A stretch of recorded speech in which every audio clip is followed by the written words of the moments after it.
when every memory bows to the living truth within.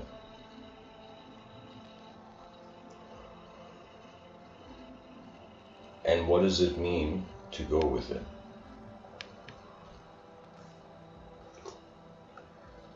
We are creatures that open our eyes between two worlds. One world we in some sense call life, and the other world the absence of life. And most people are afraid of absence. That means to study emptiness like how the great Buddhists did. Means to realize that as the person is aware of life, they are also aware of its absence.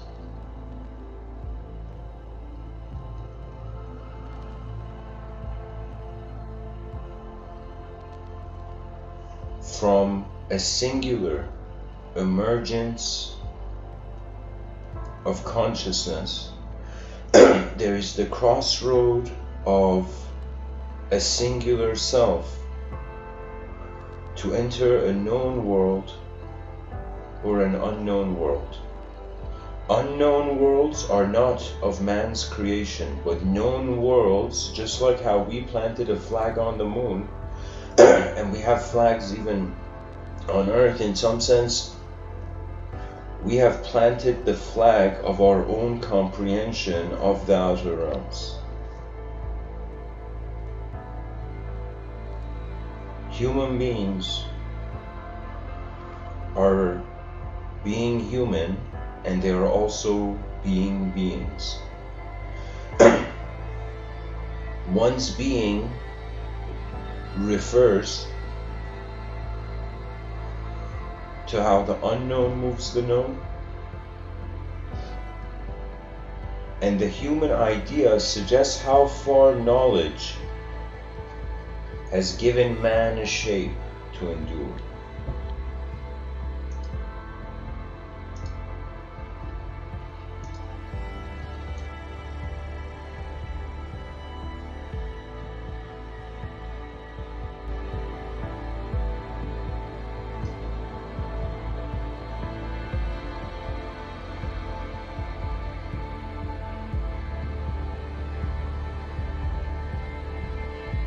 There is pretty much an inner life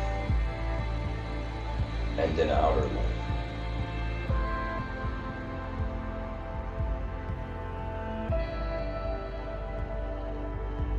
The inner life knows itself as the potential of space,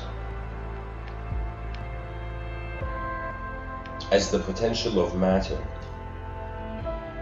and the outer life knows itself as the potential of space.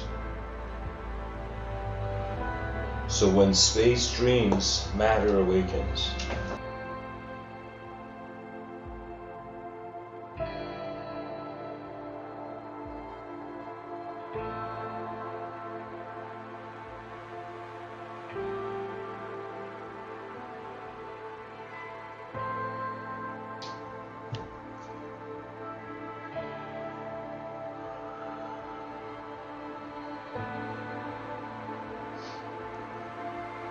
To be aware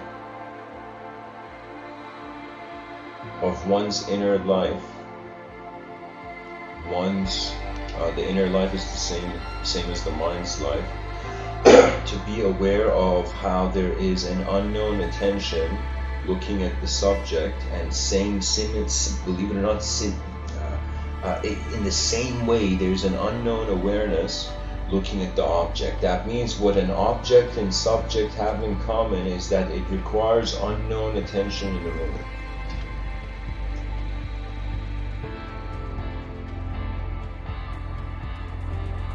That means a precursor just to concepts. It's necessary for the words known and unknown to have a viewer. That means the viewer surpasses even the known and the unknown. I'm saying it's unknown because we are so conditioned by knowledge.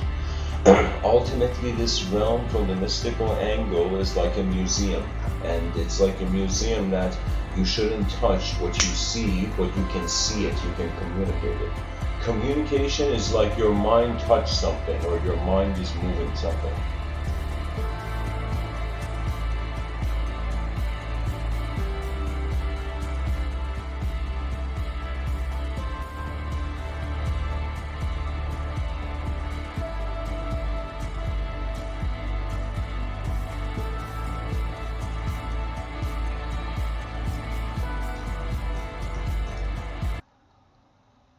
So I got my FabFitFun box. Oh my god.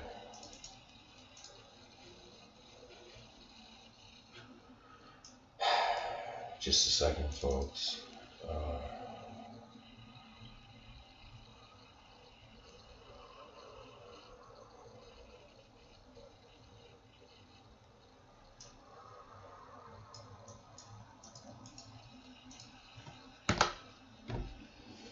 There we go.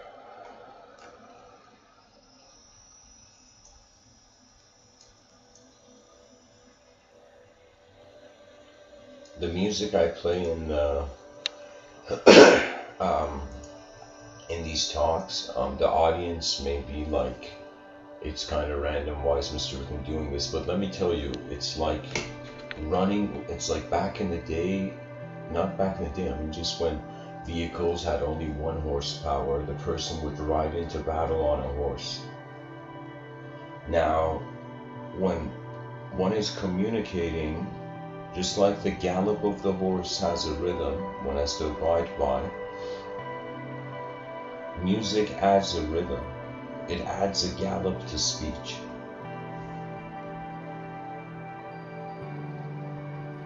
But anyways, there's the known and the unknown.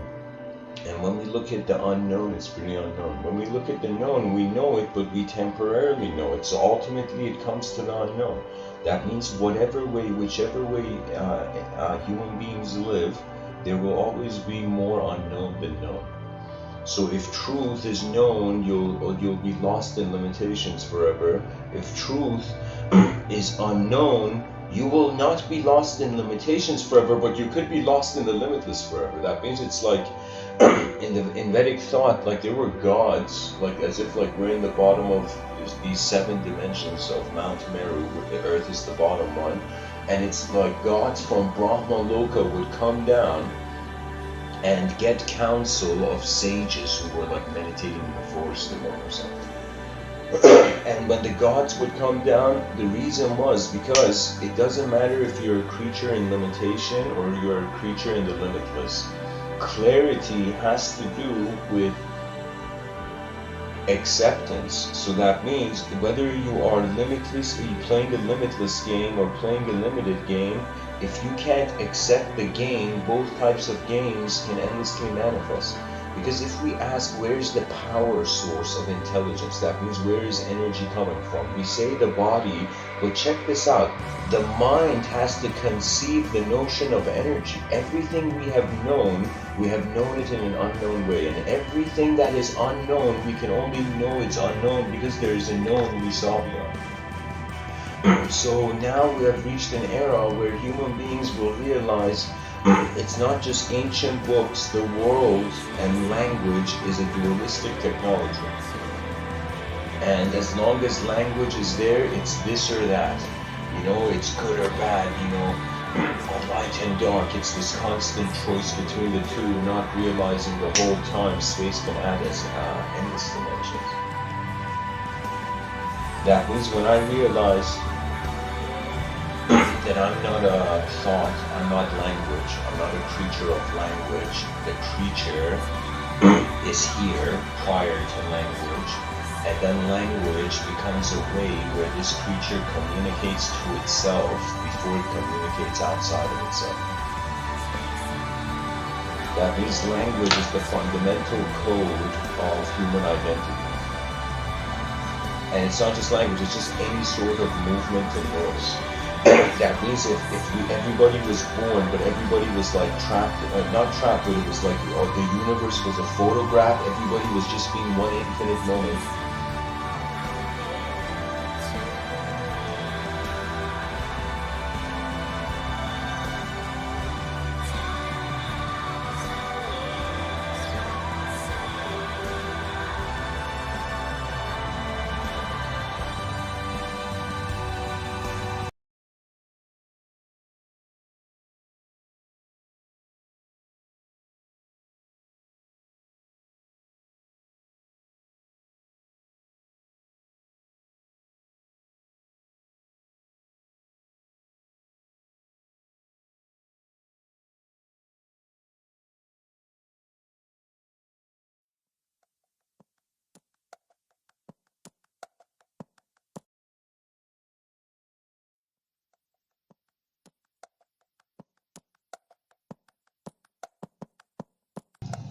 Okay, to continue.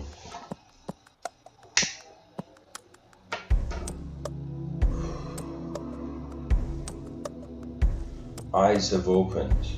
Matter is moving in space. Matter is conscious of itself in space, and it's conscious because it has moved from A to B. That means if there was point A, we would not be able to understand what point A is. There had to be point B, and then in accordance to point B, there comes a unit. That means imagine somebody measuring the universe, and it's like, it doesn't finish. How long, are we measuring this?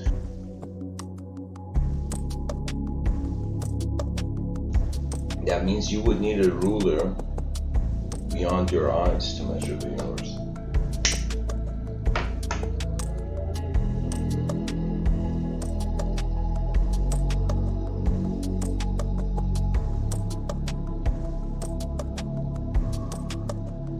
Intelligence is being, and the human arises in different ways. And this idea that even though now we say we're human beings, the future generations are going to be like, we were never human beings, we were just going through a human phase of nature. Because in order to advance civilization, every part of the system that is set into motion, it needs new eyes. That means maybe this isn't said often in this world, but everything can be updated, and without knowing is waiting for its update. Advancement means we did not get stuck on one position. And so all the ideological systems that are just saying one story to contain the world, it's like, what is this, Lord of the Rings? Different ideological systems trying to paint a universe bigger than the brush.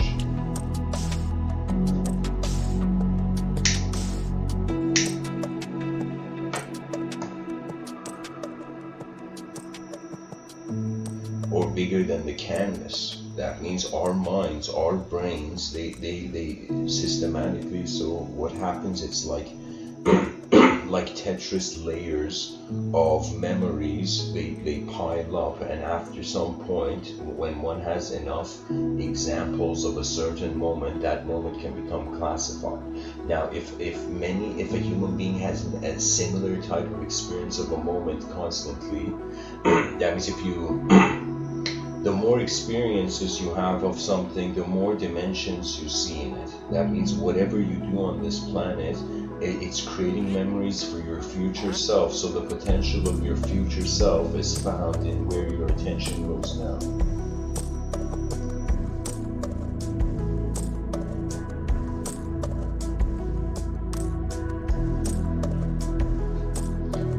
There's a moment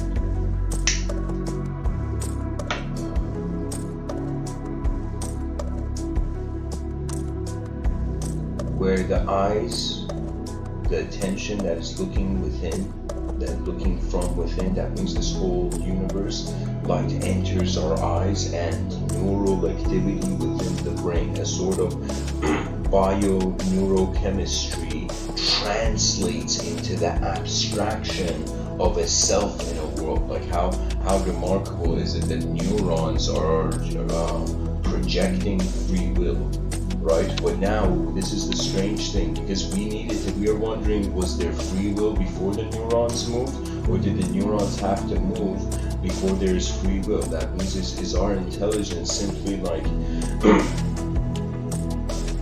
is light like the instruction, like as if sensory information is needed, and then from that sensory information, it's like the senses of the human being, it's like paint.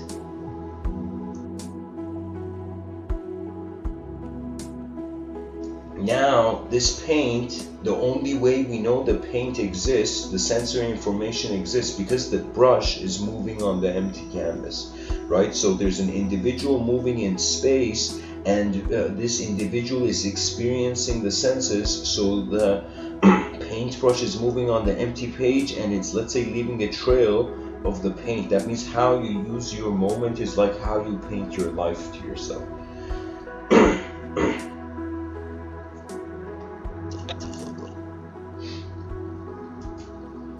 So sensory information,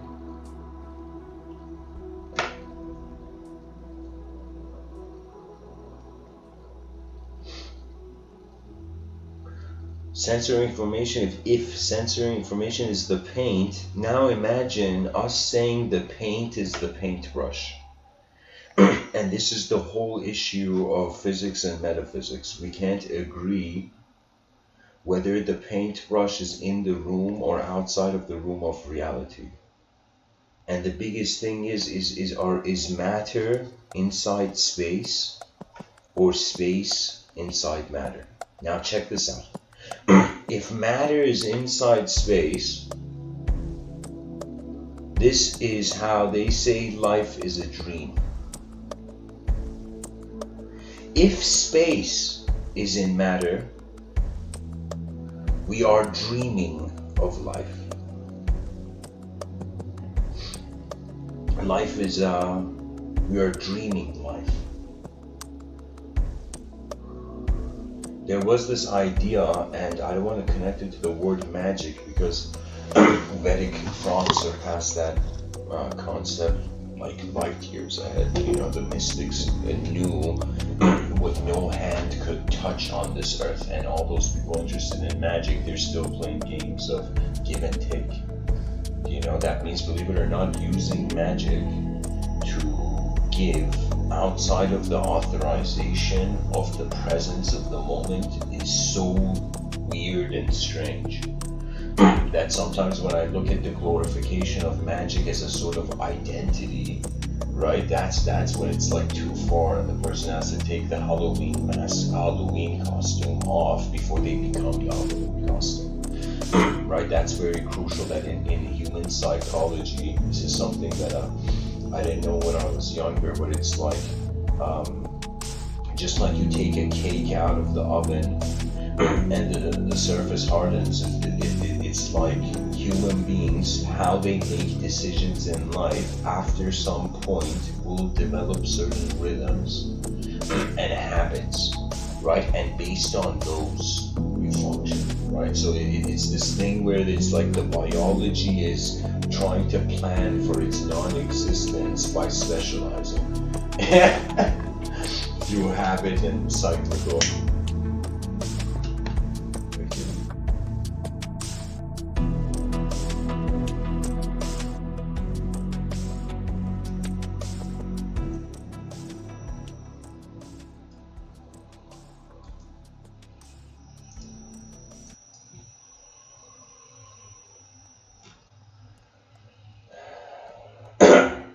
Anyways, so we're using this paint, something is moving. Ultimately, we know the mystery of consciousness stands. The mystery of consciousness means, first of all, anybody can be a pioneer. That means there's unanswered questions in the realm. If you're street smart, but instead of in the street, if you're if you care for the eyes of your civilization, the scholar's table will find you, usually.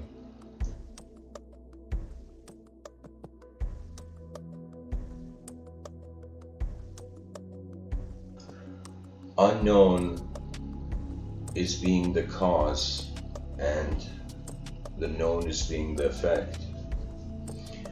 Either the unknown, the known is, there's a known cause, and there's an unknown effect.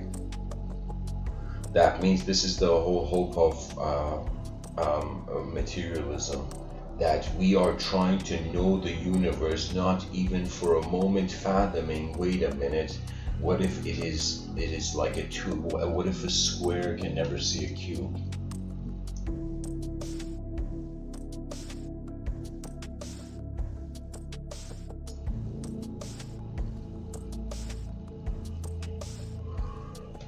And it could be an unknown cause and an unknown effect. I feel this is Mahasamadhi. This is when it's as if, in a strange way, if you have lived properly in this life, you only need it once. So then the attention dismisses itself into a different memory field. Intelligence is really how attention, like a wand, moves it.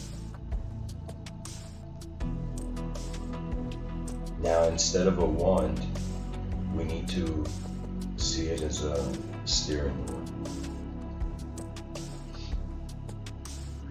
And if the world is known, that means if we're like, okay, we know the source of the beginning of the universe, and it's like, imagine we somehow know the end and we know the middle, and then it's like, what is there to know if we know everything, right? The species has to, let's say we found suddenly the last bit of knowledge our species needed to know everything in the universe, right? Would imagine human beings having to decide, do we need this or do we not need this?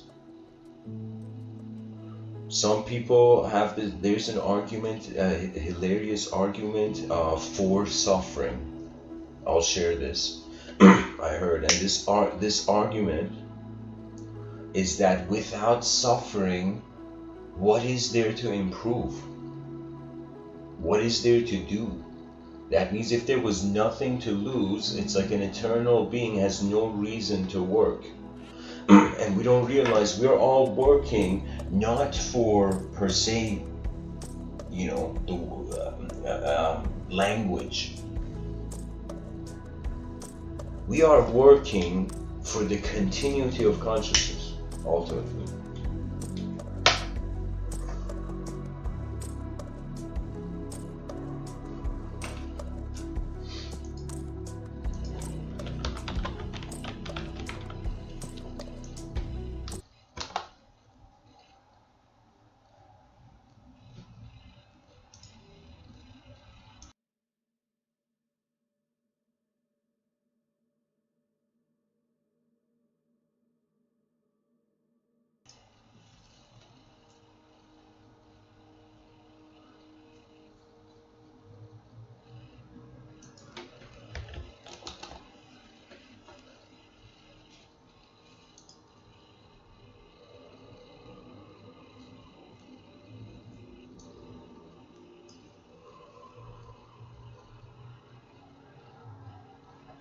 If a human being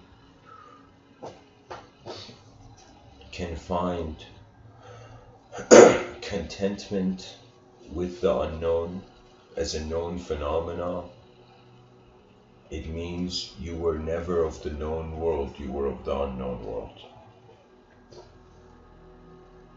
It means some creatures, some not everybody, it's not even people, not human beings, but it could be a sense that what doesn't have the capacity to notice itself can only be the simulation. But what has the capacity to notice itself notices it's in a simulation.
Imagine every memory you have. Imagine every visualization, the potential thing you can visualize. Imagine all that is the mind.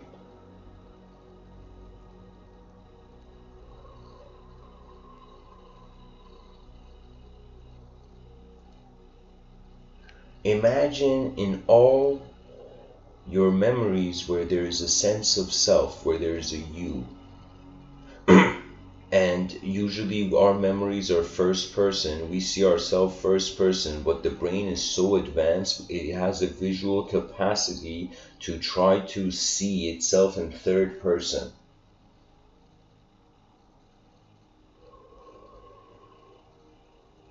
So now I'm saying, imagine all the content of all the archetypes in your conscious mind, in your intelligence. Every memory, every dream, ambition, visual, inner visual. Imagine all those senses of self suddenly noticing where they are and bowing to the moment.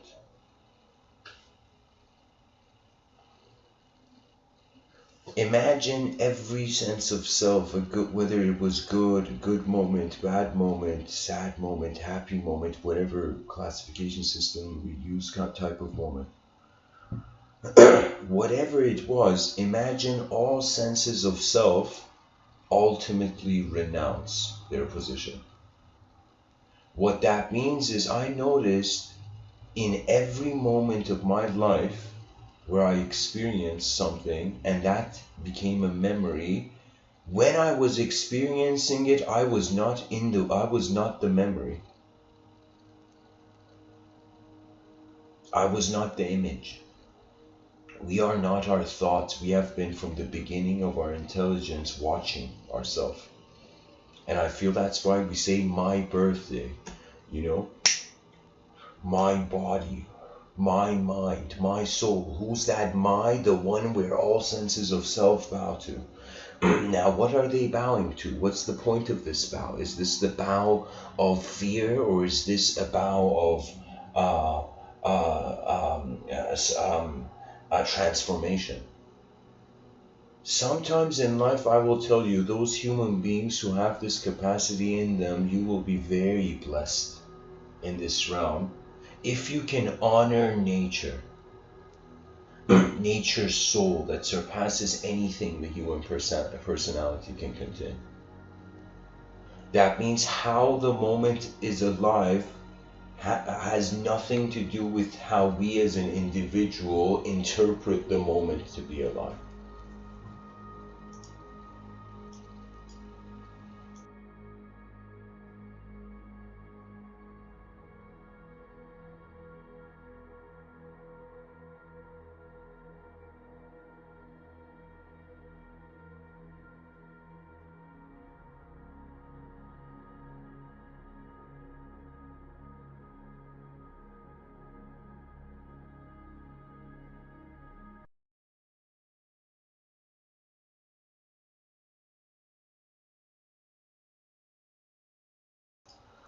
I'm going to probably change a lot of songs, so I turned off the music for the listeners. Maybe this is more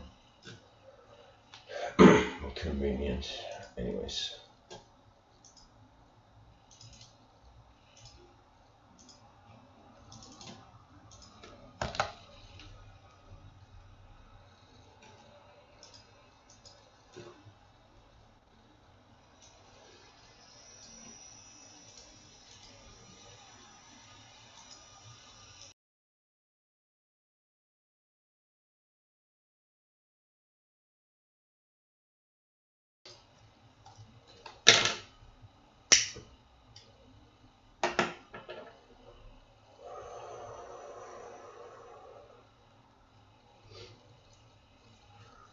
If we looked at an ant, we could totally put ourselves in the shoes of that ant and wonder about what's looking at us. And the answer to that goes to, it is either higher worlds, the eyes of worlds, or it is the eyes of entities and worlds, individual self, senses of self. Now,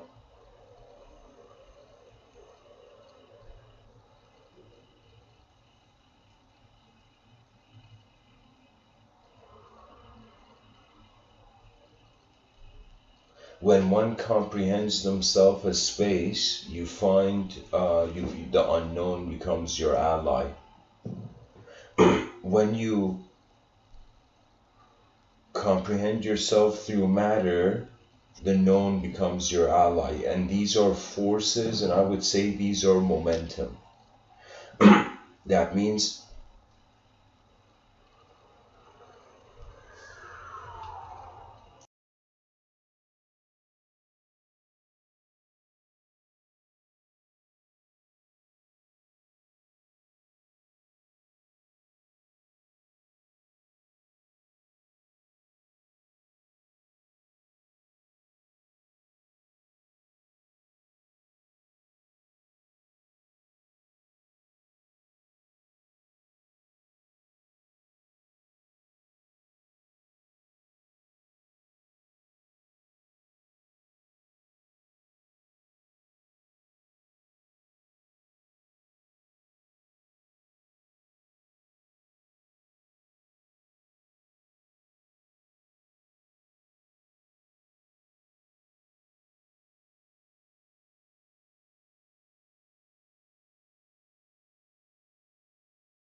I honestly don't know what else I can say after the unknown.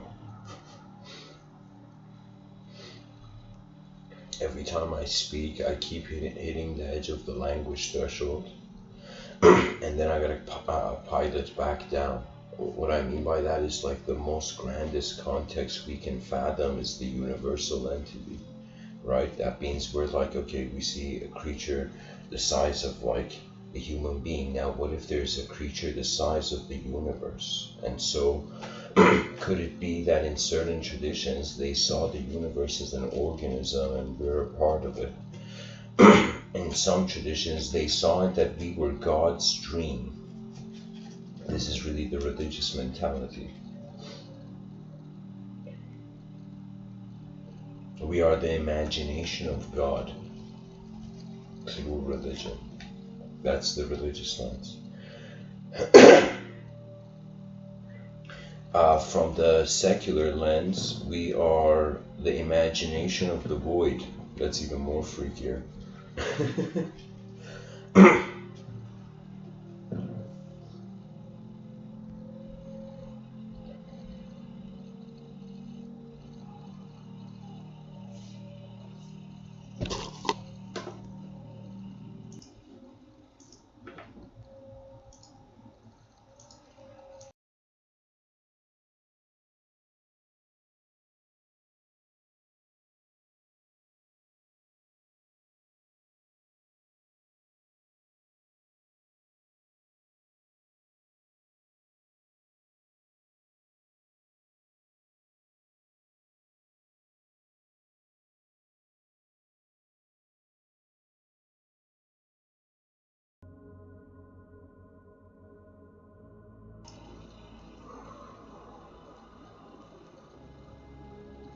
I've experienced a moment like this,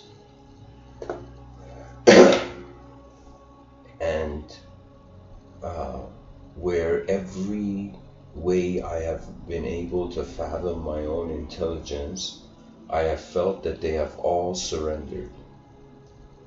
As if imagine one person giving up, now imagine all your memories for one moment they pause in the middle of their video game. Imagine right now there's parallel universes and there's endless versions of you and different senses versions of you living in different ways. Now imagine all those versions and all those parallel universes for a moment they all stopped at the same time. For a moment the universe did not want to be hidden or unhidden anymore.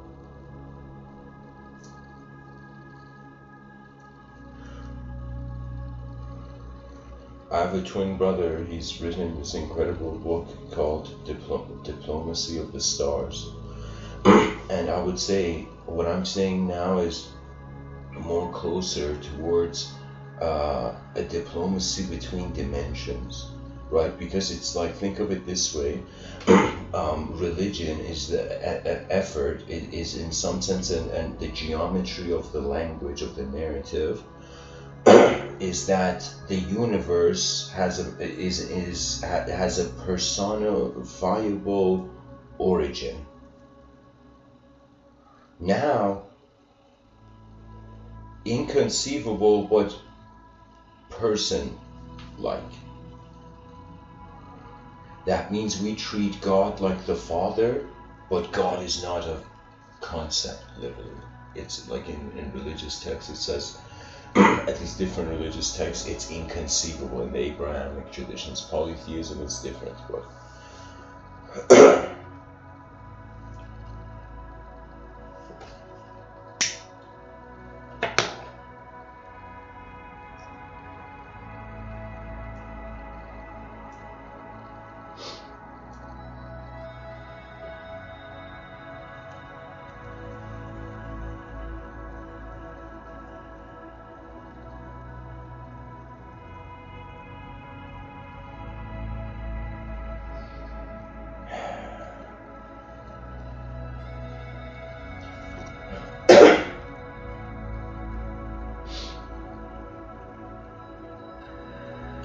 we have dreams in life until we realize life is a dream. Then the conscious psychology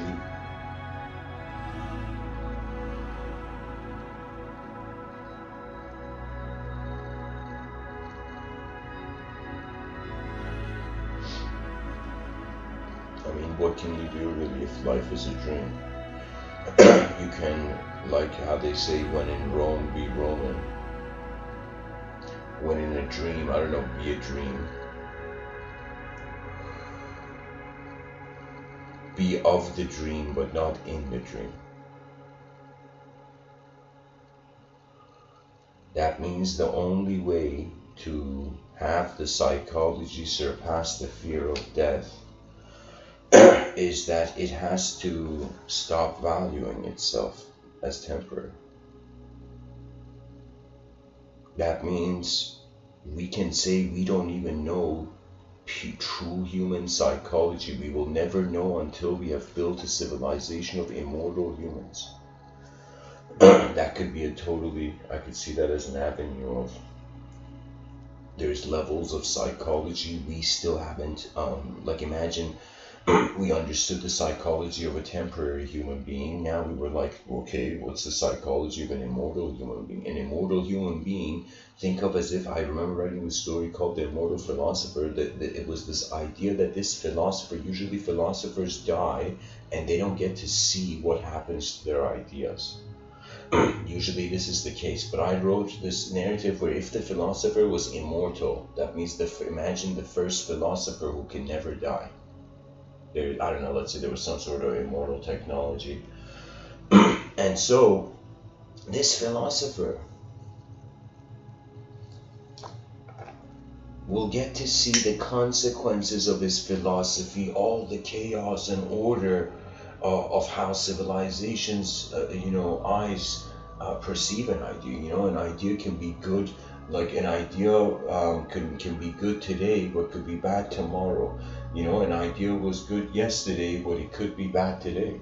You know, that means the ideas change as much as the creatures on this planet.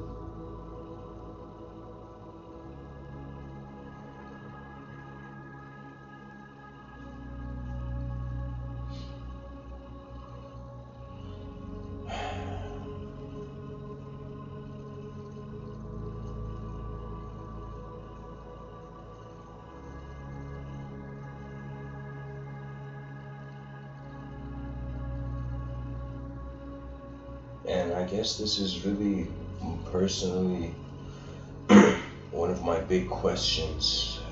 Did my life ever belong to me? Or did it belong to the universe? That means, does the universe belong to our life, or does our life belong to the universe?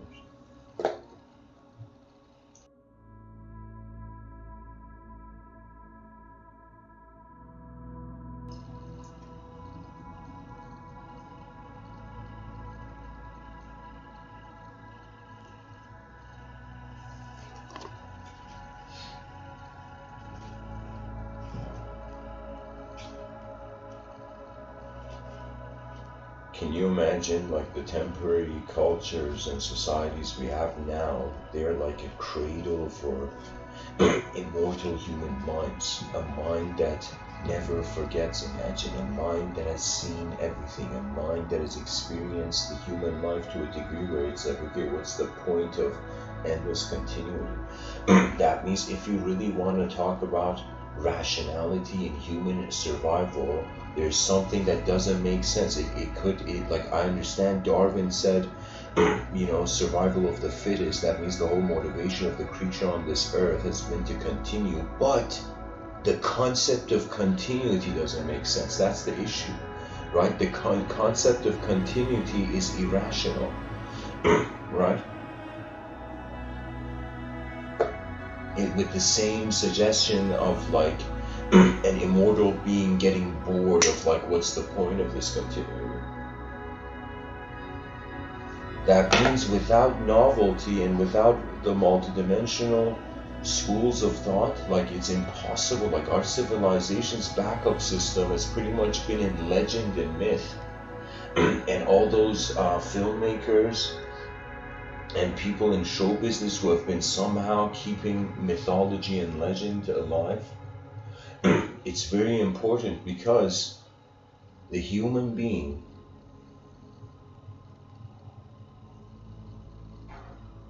has to choose how to use its breath.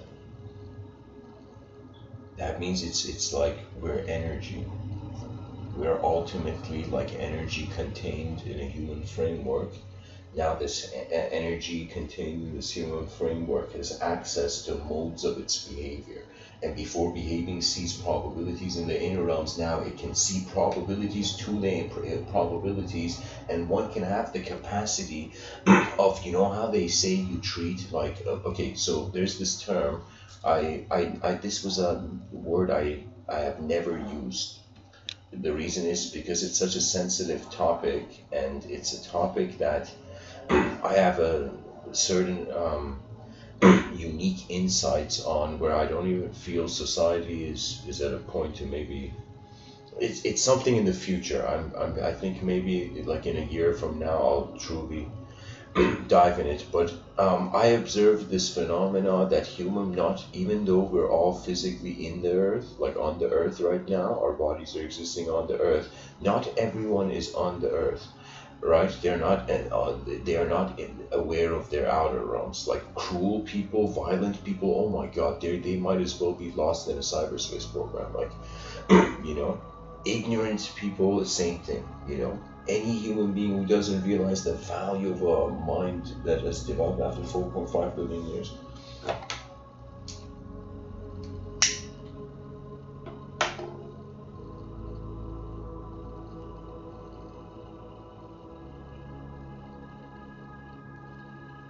It seems culture,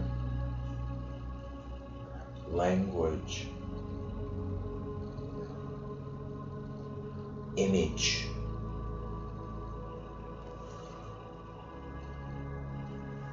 and emptiness are distracting truth from truth. You know, and it could be the case that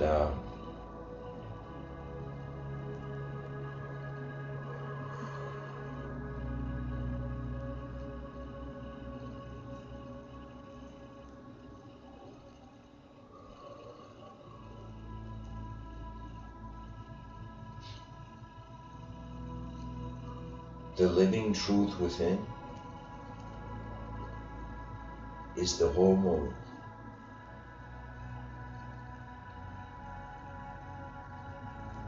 That is why every memory bows, because all memories are fragmented into self in world, and the moment you're a self in a world, you have the first dual relationship of within without. You know, and so you just echo that in your self, and then it could be endless. You could endlessly go within you.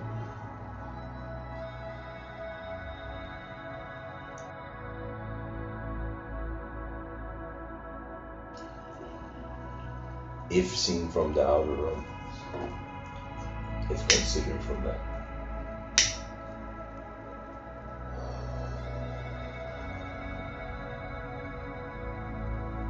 What will a species do when it realizes all its understanding has been standing under the unknown? I feel there will be a great laughter. I feel what's going to happen is that professors in universities, there's going to be this weird, imagine this strange event where professors in universities are going to start laughing very loudly and resigning. And the educational systems are like, why are you doing this, professors? You know, why leave? You know, why leave this comfortable chair we have built for you? And the professor says,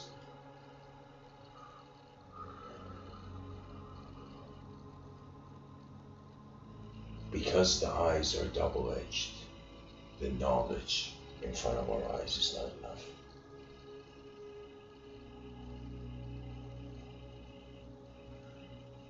People don't realize we have made the educational system boring. I saw an inner glimpse of it in the, at least in my through my view of how educational systems are in the future are going to be. And I want you to imagine, like, just to keep it relevant, relatable, I want you to imagine just a neighborhood of, let's say, townhouses, you know, a giant neighborhood, and instead of kids going to catch a school bus, okay, the school is like a flying school, okay, this giant school that's flying, and it's passing over people's houses, and kids with a jetpack, with a sound-based jetpack that has no flames or anything, and some sort of force field protection, they fly into the school. That means, can you imagine, it wouldn't be the person's running to school, you know, it would be the person's flying to school. So you fly, you know. And in one talk, I remember saying even there should be an obstacle course till you get it, so you feel you really deserve to be there. But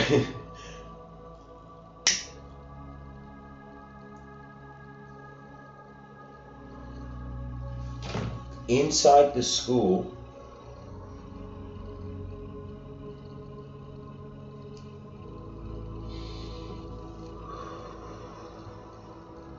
every student will have the capacity to see, literally, let's say, this is going to sound strange, but imagine everybody's going to be tapped into cyberspace, and the school is taking place in cyberspace. So in that cyberspace, it's going to be festive. You know how schools, for example, they have decorations of, like, you know, different events that take place, important events in the culture that take place. They like have Christmas decorations for Christmas, Halloween decorations for Halloween, right? This is going to be in the future to a point where it's going to be a cyberspace program. So literally, like, all those Harry Potter fans are going to suddenly find themselves, literally, it's Hogwarts actually cyberspace wise, right? Literally, it could be totally under the control self-experience, right? And if consciously when agreed to tap into a collective sphere, it literally becomes that in that school there would be nobody would be shy. Why? Because everybody can create their cyberspace avatar. People are disguised in their, that, you know what's, it's hilarious. It's as if like people can have endless choices of how they animate. You know, let's say that means if let's say you're a student who, let's say you have some sort of I don't know, something that's off about you that doesn't fit into the school, right? Through cyberspace, they could nullify that problem, you see? Just so the psychology of the youth doesn't turn mob quickly, you know? You know, the world is so hilarious that for a lot, it's like if the person tries to reason it out, it's like that's only the one side of the coin. Because so many things happen due to people's emotion, not per se on others, but on themselves. You know? I don't know how many people listening to me right now are like, what's the ratio? Are you more fascinated in how your world moves, or more fascinated in how yourself moves?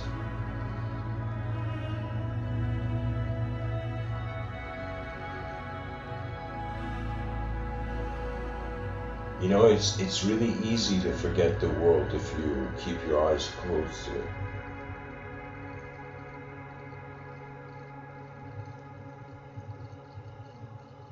All I have been trying to do in this episode is to say that there's a climax, there is a peak point of human intelligence where all that it has contained notices the edge of the container and notices the unknown and no longer holds the relationships. That means this is what I would say is a, let's give it a name, let's call it the, I mean, I could tie it into a certain context, like the Diamond Sutra, but let's say it's a crystallized mind. So, but contrary to even how a crystal looks, I would say it's literally like a sphere where instead of all the dots randomly being connected inside the sphere, all the dots have organized to a central point. That means you have realized the sun, the earth is orbiting around the sun, but the sun is orbiting around your consciousness as far as you see.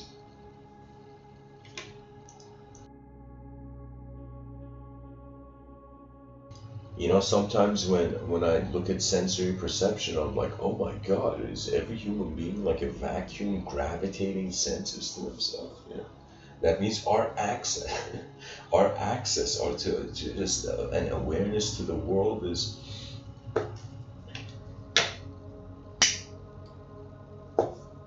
Imagine aliens come down and we're like, what's the truth? And the aliens say we can't tell you. And imagine this is in the year 2300 or something. You know.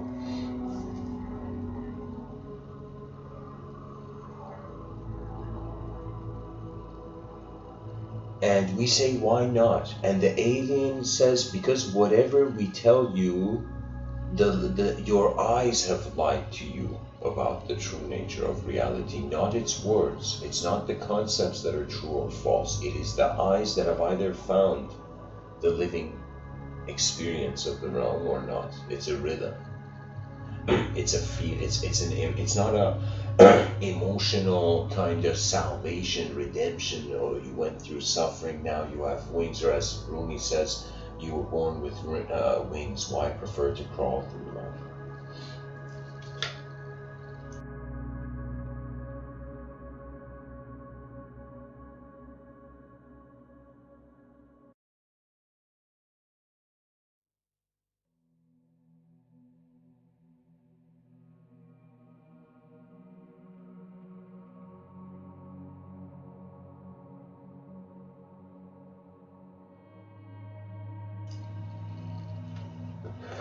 The world is, and that's it.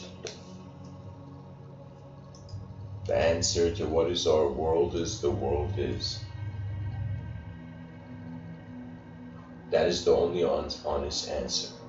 That means the shape of communication is very hard to clarify, but the being of communication is there. Right now, the way I treat my intelligence, like this is the difference I would say between the advanced communicators and those in the New Age community, right? Who still haven't left the Middle Earth of the future, you know?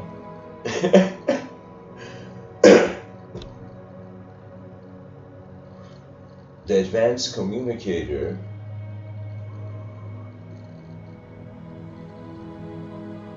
cares too much for truth to limit it to just what it knows.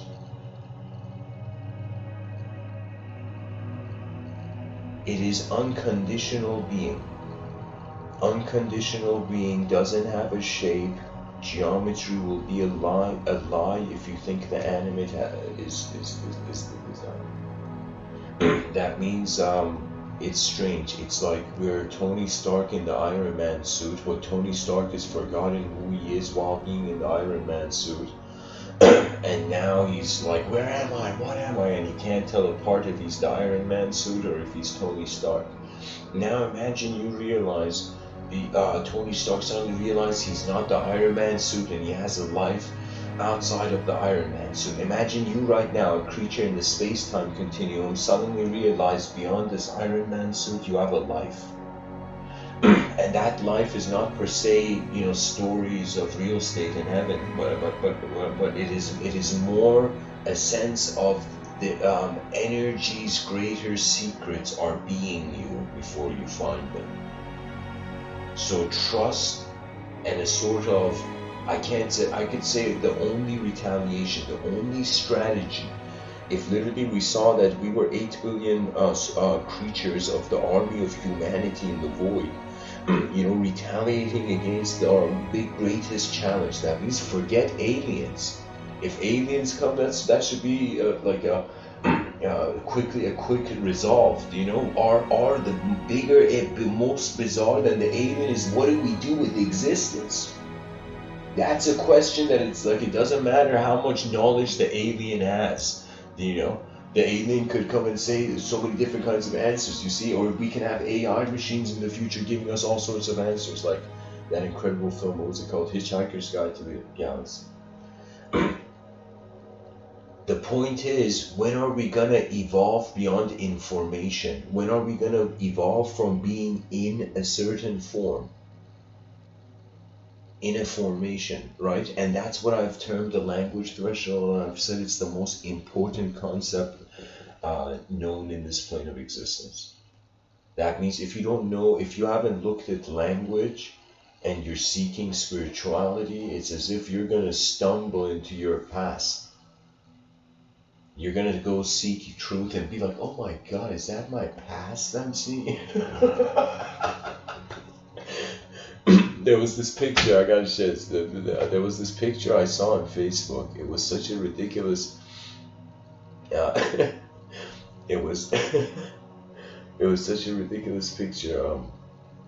It was this guy with a briefcase and glasses and a suit, and then it was a meme, and it was like a kind of caricature, and so in it, what is it? There's this guy who has a briefcase and a suit, and it says like Tim went to find his real self. Or sorry, it says Tim found his real self. In the other side of the picture, it shows that this guy has grown a beard and he's gotten a stick, like a staff, right? And he's climbed this mountain and he's gone to go see an enlightened yogi in a cave. This is all depicted in the picture, right? But guess who the enlightened yogi, who's waiting for him in the cave?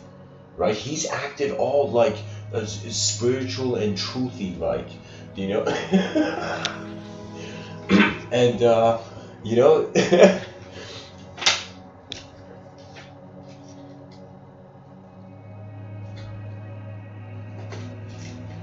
and he sees himself with the suitcase and the suit, you know, with the briefcase and the suit. He sees himself. That means it's like there's nothing It's like you can run away from others, but you can never run away from yourself. And until that is realized, I don't know what spiritual progress can mean. That means it's like if it's multidimensional, the pattern could be rooted in much deeper, like in the unconscious. So it's like the ultimate resolve of, we use conscious experience in the void, and that makes the void no longer void. Our living in life is the greatest response is the meaning of life. Our living is the meaning. The moment we live, we're inputting the meaning. So the meaning of life is like, how is attention programming its identity for its future self based on how it behaves in the now.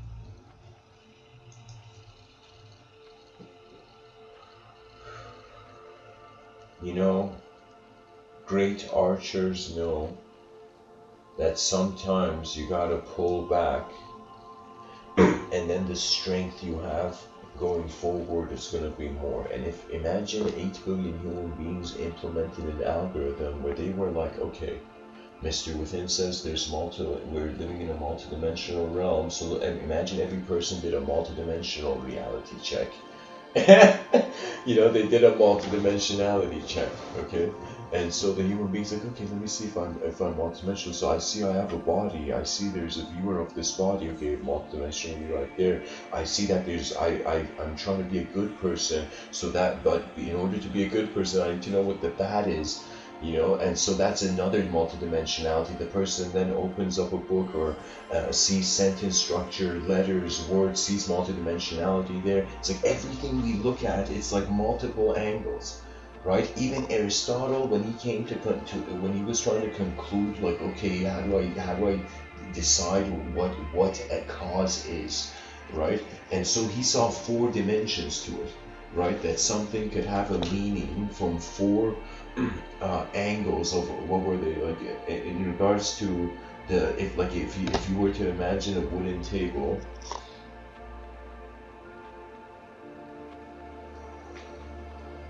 and I showed this picture in previous talks. It's as if the material is the justification. That means a person can identify with how they're being matter. You can just identify not with any idea, thought, for any sort of form of thought.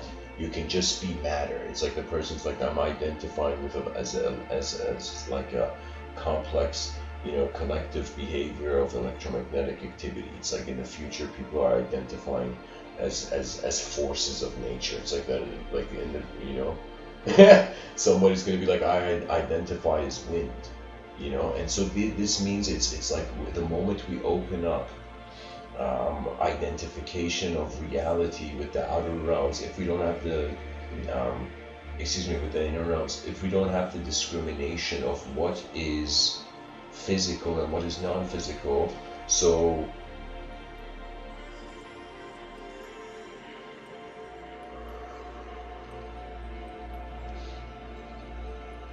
it's as if our imagination doesn't have matter, but it has form. It has an idea that it's made for something, and it has this idea that it's caused by something.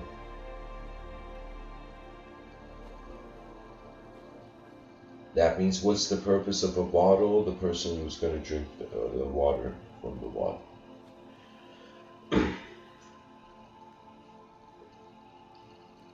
Now, another reason, why is this bottle here? Because somebody created the bottle. Again, why is the bottle here? Because the bottle has a design.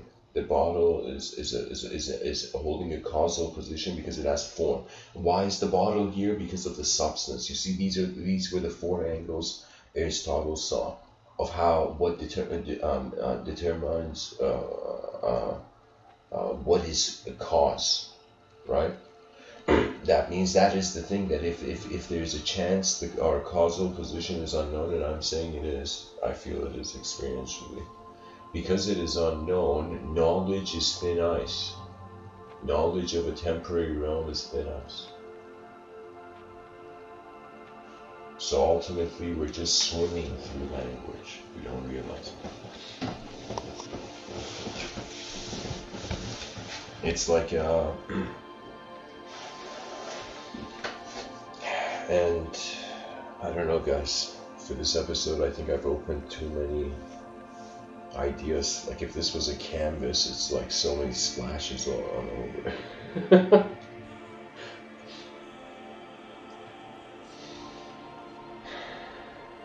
It's strange being a temporary creature with dreams of eternity. You know, it's like the most silliest thing, you know, to just give language that much authority over the defining of the individual.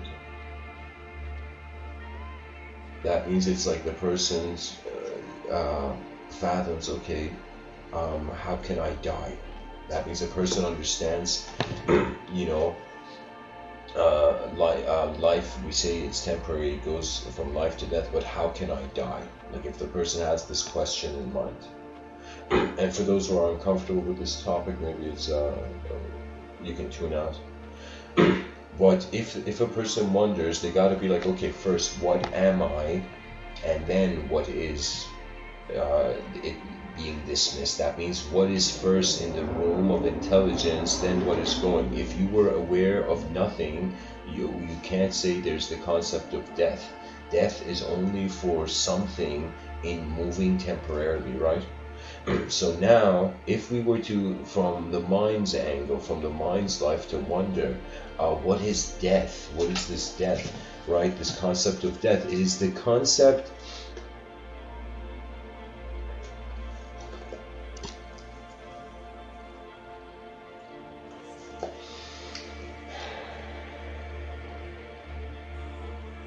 if life is being defined as an object, death would mean the absence of an object. If life is being defined as a subject, it would mean the absence of a subject. But if life is being defined beyond an object and subject, that means it has an unknown definition. How can something we don't know die? That means the strangest thing about life is that a person can, at least, okay, let's say this is for Buddhist audiences. It's like you can live a life not realizing life is beyond that life. That means for us to identify with humans as the human being could be just a sort of hassle, like karma is just how it's a hassle.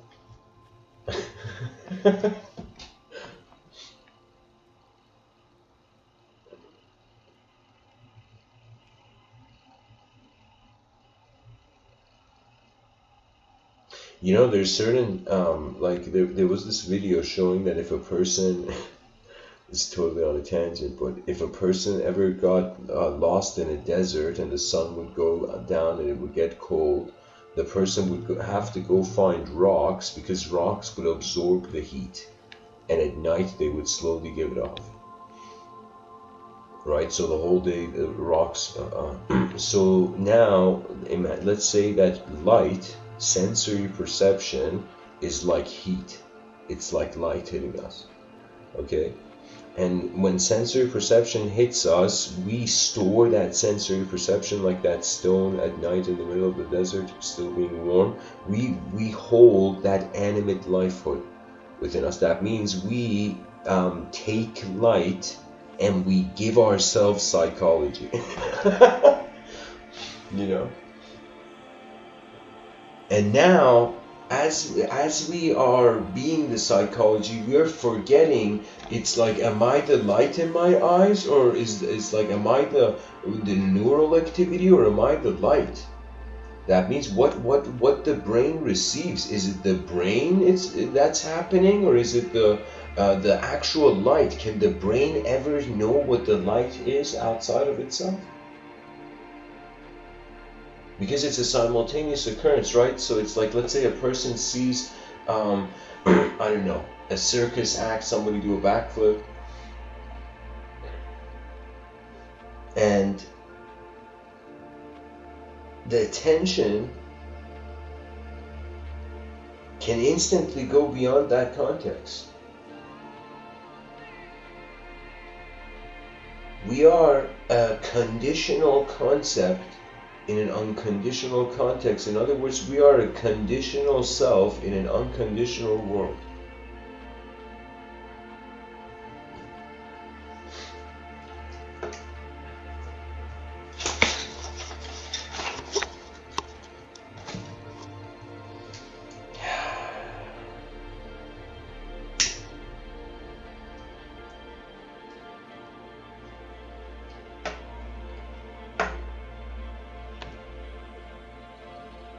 So known self, unknown world.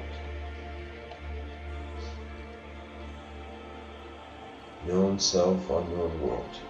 Known self has decided to try to know the unknown world as a strategy. What other strategies does the known self have? The known self can nullify itself, and that's a strategy to get through this life. Why? Because when you're nothing, in some sense, nothing can't lose anything. Right? This is why in human psychology it's easier to be weak than strong. Why? Because when you're weak, there's nothing to hold. There's no energy you need to give from within you to the outer realms to maintain something.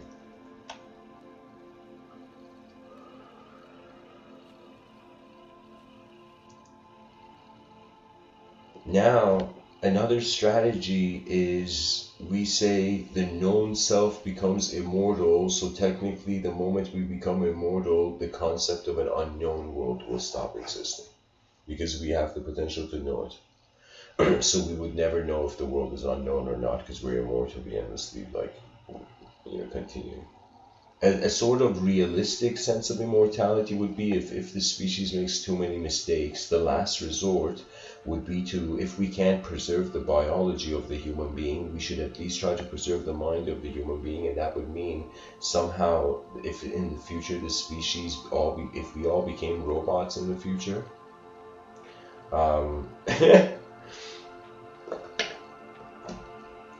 we would literally never fear extinction.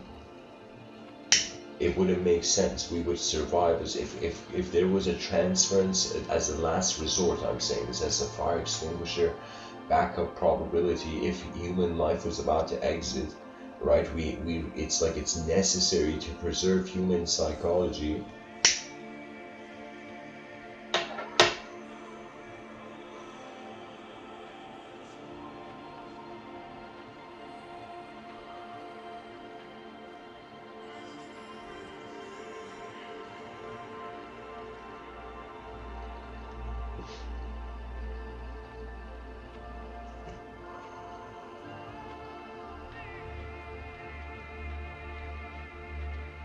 If we fear our humanity,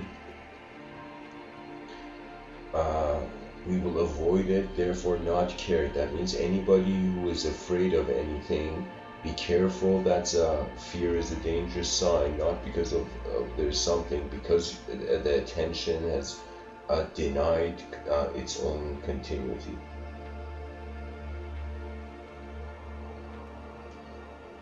In my youth, I experienced a sort of strange introversion, which I never understood why. Then my parents shared a story with me that when I was 4 years old, I have a twin brother, and my twin brother was being hit by these, it was like a family gathering, and these 3 girls who were older, and there was something that I had gone and kind of defended my brother. Then my aunt had come and scolded me and had, like, ridiculously, in an inhumane way, gripped my hand. Imagine being like, I don't know, like 10 months, 11 months, something, sorry, not 11 months, what am I saying? That's a different memory.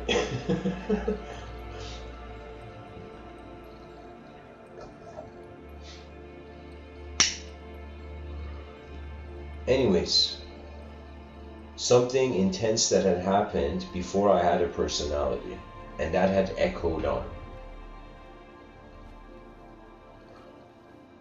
And it was a sort of thing that, when the known, how do I say?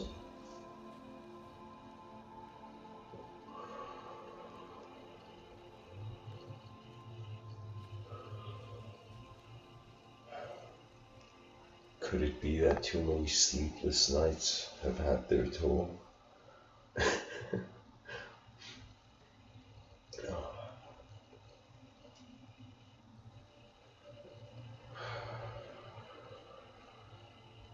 If in this whole talk I have managed to, for the viewers, make an exclamation point, curve an exclamation point into a question mark, the talk has been successful.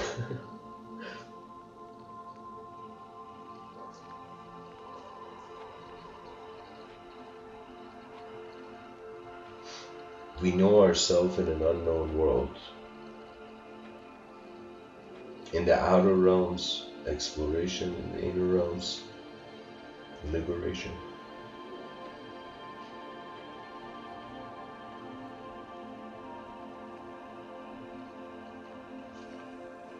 Psychology is like a subjective event. I'm kind of seeing it now. Psychology is like a subjective event, and our physiology is an objective event. Now, what is it that has an emotion on itself? Like that's a very strange question. Like, how can a human being know their emotions? How can you know your emotion if you're being it? That means if you're happy, how can you know you're being happy? You know? Or if you're being defined as happy, or if you're sad, how can you know you're being sad? There's an additional dimensional viewer.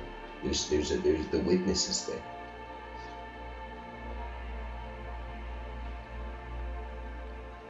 I would say a yin-yang civilization idea can come in here, where we build a civilization for objects that are moving subjects, and a civilization for subjects that are moving objects, and a freedom that correlates to this. You know, something that hasn't happened is, first, we have never designed the experience of a truly multidimensional civilization. You know, we're all trying to be characters in the same story, but to experience a world where the possibilities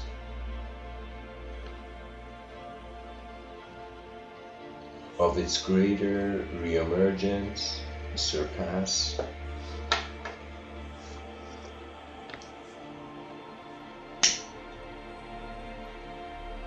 its worshipping of the statue of history.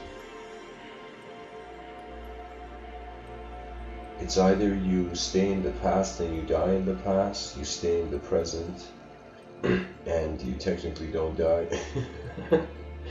and you go to the future and you discover life's true life.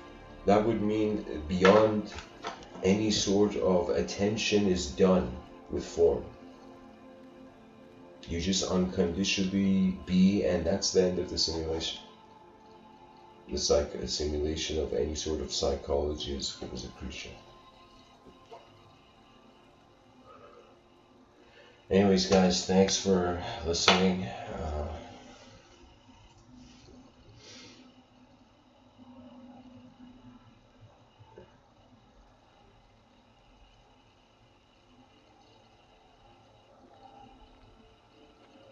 And the best way to fill the void is to see how advanced how far the eyes can go before they close. The journey of sight in a known body in an unknown landscape, and the species has amnesia. What that means is the species has forgotten. It's just been like emergence.